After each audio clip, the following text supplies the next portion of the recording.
Assalamualaikum guys. Belajar saham bersama FY. So apa ada carta FY share ni? Ini ada trading ideas lah Trading ideas ni FY tak boleh bagi suka, hanya boleh bagi pada klien-klien FY di Kenanga. So dalam kes ni FY bagi trading ideas ni masa dalam kelas hari itulah kan. Untuk klien-klien FY. So cerita dia tuan-tuan puan, saham yang diberikan adalah saham Suncon, menggunakan analisis TA campur QA, technical analysis campur quantitative analysis, menggunakan algoritma AQVAR lah. So cerita dia tuan-tuan puan, dalam bursa Malaysia ni kan, secara dasarnya kan ada dua je analisis yang kita nak kena belajar. Satu fundamental, iaitu fundamental dan financial kan. Nak tengok duit dia, nak tengok ratio kan.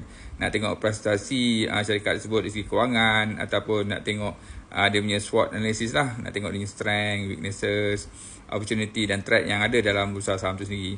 Kan, nombor dua ialah untuk tengok timing dia lah. So orang akan gunakan, pelabur akan gunakan dua. Satu FA, satu TA secara dasarnya lah. Sebenarnya ada banyak lagi. Jadi macam tim FY kami gabungkan dengan pelbagai yang lain kan.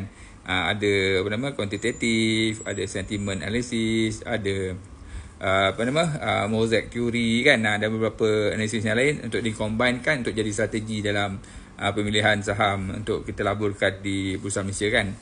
So dalam kes ni Suncon lah 2 minggu lepas kan, entry dia RM5.40, RM5.45 kan. Support dia ikut TA adalah pada harga RM5.06 kan. Stop loss dia pada RM4.90 kan. So resistance dia pada harga RM6. Cuba tengok harga hari ni. Harga hari ni dah RM6.20, RM6.23 tadi pagi. So cerita untuk tuan-tuan, macam FY dah pernah terangkan dalam video yang sebelum ni.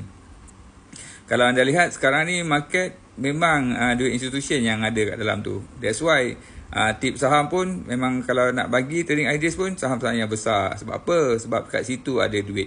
Kita go to where the money is, seperti mana yang saya terangkan dalam dalam video-video yang sebelum ini kan. Jadi kalau anda nak belajar saham, kalau anda nak nak mudah kan, tak nak pening-pening kepala, nak dapatkan trading ideas yang macam ni kan, apa yang anda perlu buat adalah buka akaun dengan FY di Kenanga. And FY akan bantu anda lah. Kalau anda tak ada apa-apa, tak tahu nak cari apa signal kan, tak boleh cari sendiri. Jadi tim FY akan bantu anda dengan bagi trading ideas yang sebegini. Terpulang daripada anda sama ada untuk membeli atau tidak. Alright tuan-tuan, anda boleh belajar A sampai Z dalam pelaburan di Bursa Malaysia bersama FY di Kenanga. Alright, kita jumpa lagi. Assalamualaikum. Bye.